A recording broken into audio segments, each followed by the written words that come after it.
Kingdom Hearts 1.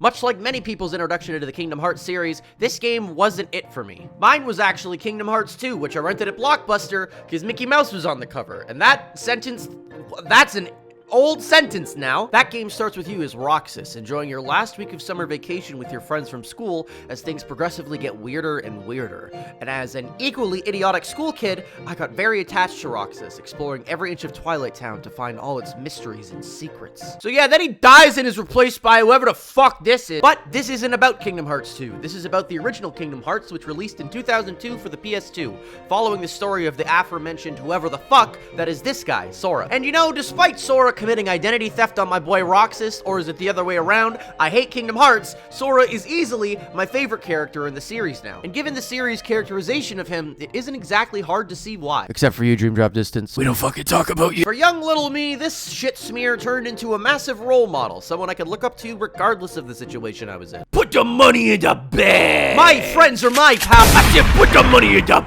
bad. So, you might be asking yourself, so then, Tatsu, what is the best way to play Kingdom Hearts 1?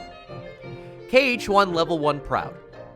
Is this the best way to play? No, absolutely not! I half wrote myself into a corner by deciding to make a series called The Best Way to Play, so shut the fuck up. We're just gonna roll with it.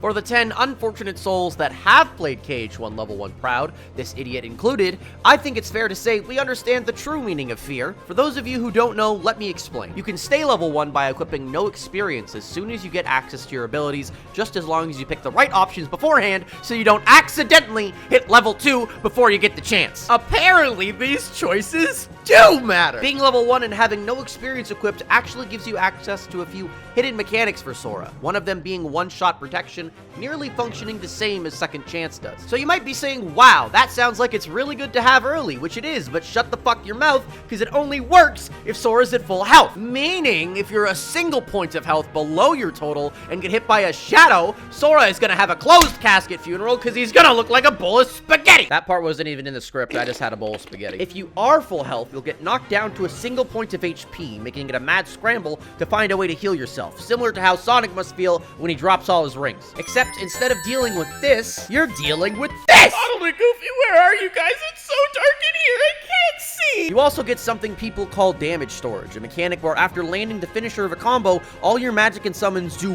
way more damage on certain fights, as long as you don't smack the boss again. Just don't hit the boss forehead. This is something that hard carries you through a level 1 run, actually making some bosses way easier than when you do a normal playthrough. For example, Maleficent, the dragon, I know someone who cried and broke a controller over that boss, and I can't really blame him. If it sounds confusing, just know you need to land the third hit of Sora's melee combo, and then you can fucking let her rip, boy! All of this sounds like nothing but positives so far, right?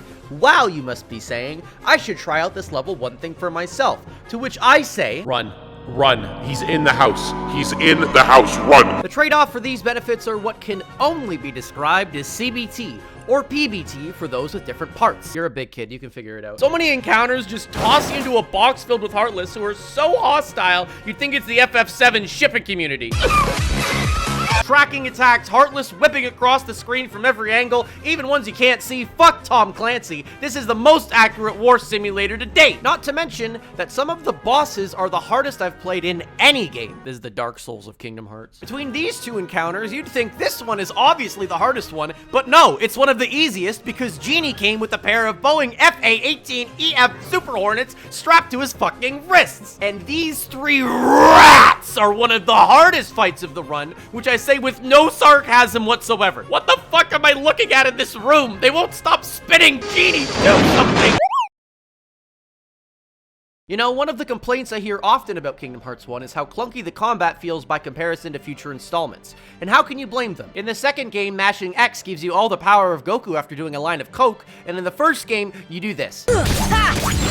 But I think this actually works in the game's favor. The way you get mana back in KH1 is by attacking enemies with your regular attacks, or using items. It creates a delicate balance early game between using valuable resources or moving in closer to attack your enemy to restore mana. And since summons and magic are pretty much your lifeblood in level 1 runs, aka the fucking only way to deal damage, it makes every encounter really intense and full of little decisions. Overall, this creates a really engaging in and out gameplay style, where you have to mix your powerful magic with regular combos. Unlike in KH2 and 3, you can't just wait for your mana to come back. You need to get your ass in there or burn an ether or elixir. Maybe a tent.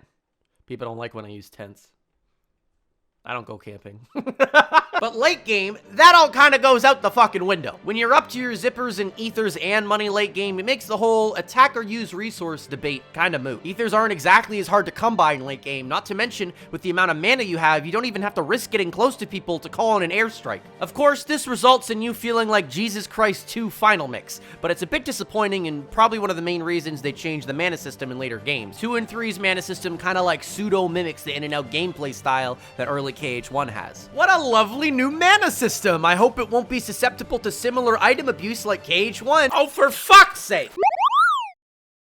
Exploration is at its absolute best in KH1, future games only getting within spitting distance with things like the Caribbean in KH3. Not you though, San Fran. How'd you get there? Come on. Get at him. Pretty much every corner of KH1 has hidden treats and treasures for you to find. Some not even accessible until you get late game abilities, making revisiting old worlds always exciting. Too bad half of them are gummy blocks. Hello there, Pongo and Perdita. I found your lost children. What is my reward? Good. Okay. Yeah. Uh-huh. Amazing. Getting new trinities or abilities can create this aha moment where you remember a treasure chest you couldn't get before, returning now and finally being able to acquire. Oh, for fuck's sake! This isn't limited to movement abilities either. Lighting stoves, putting out fires. Hang on, you can freeze the bubbles here? In KH2, you walk up and grab the chest. That isn't to say KH2 doesn't do things better than KH1, because it definitely does, but it offers up all the exploration of a helicopter inside of a kitchen. I knew this seemed like a bad idea. But despite some of KH1's lackluster rewards, it also has some that make you feel like Jesus Christ 2 Final Mix Remind. After you collect all the lost Dalmatians, you get the last upgrade to your wind spell, making you untouchable by a large portion of enemies in the game. They can't hit me! Holy shit. Holy shit. Holy shit. They can't do anything! If you arrange these giant steps properly in Hollow Bastion, you can go get one of the best accessories you can get without the use of crafting, the Royal Crown. And not to mention, I found this Keyblade purely by exploring in my first level 1 playthrough. I didn't even know this Keyblade existed before then, and it quite literally saved my run. There's just so much love jam-packed into the exploration of this game, and it's a bit of a shame we haven't seen it matched since. Everything I've mentioned so far culminates in the final world of the game, putting everything you've learned to the test, not just through boss fights, but through arguably the hardest encounter in the game. The room. Oh boy, we're in the room. I swear I've spent so much time in this place that I'm afraid when I wake up, I'm actually gonna be there. Fucking God. And if you thought this room was annoying on a regular playthrough, oh boy, on level 1, you need to have the perfect amount of mana. You gotta use Simba at the exact right time. You gotta... Oh, I'd rather do my taxes. That's a joke. I'd never do my taxes. The final bosses are nothing to sneeze at either.